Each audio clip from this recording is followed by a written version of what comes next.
কেমন আছেন? দেখেন ওই দিনের তুফানে, একদিনের তুফানে এই যে একটা তালের মানে ঢাল ডাগ্গা বলে আর কি আমাদের এদিকে, তালের ডাগ্গাটা পড়ছে, আমি ওটা নিয়ে আসছি।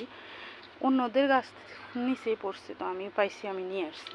আমাদের এদিকে যে পায় সেই নেয়, হয়তো চুরি হলেও এখন কিছু করার নেই, লার্কির সংকট। এটা হচ্ছে আমাদের বাড়ির পাশে একজন মাটি কাটাইছে, পুকুরের মতো হয়ে গেছে। এখন দেখেন পানিতে কি থই থই করতেছে। এগুলো আমরা মাটি ফেলাইছি।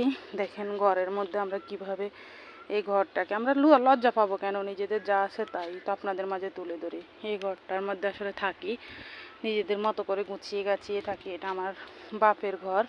তো বাইরের রাজপ্রাসাদ আছে, কিন্তু আমরা রাজপ্রাসাদের রাজরানী না, আমরা বাপের রাজকন্যা হতে চাই।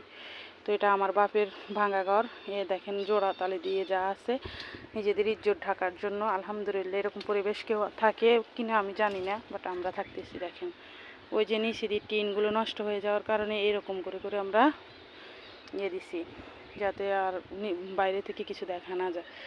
এটা হচ্ছে আমাদের ঘরের এই সাইড। যদি কখনো সম্ভব হয়, আল্লাহ যদি কখনো আপনাদের উসলায় তৌফিক দান করে, ইনশাআল্লাহ সবই পরিবর্তন হবে। তবে হিংসুক যারা মানুষের কাছে নিজের সফলতা প্রকাশ করবেন না। মুখ দোষ খুবই ভয়ঙ্কর জিনিস। সে আপন মানুষ হোক আর দূরের মানুষ হোক, সবাই মুখ লাগাতে পারে। সবারই মুখ দোষ বলে আছে, মুখ দোষ সত্য। এটা আমাদের নবী করিম সাল্লাল্লাহু আলাইহি ওয়াসাল্লাম থেকেই প্রচলিত। তো সবাই সাবধানে থাকবেন। সফলতার গল্প সবার সামনে বলবেন না।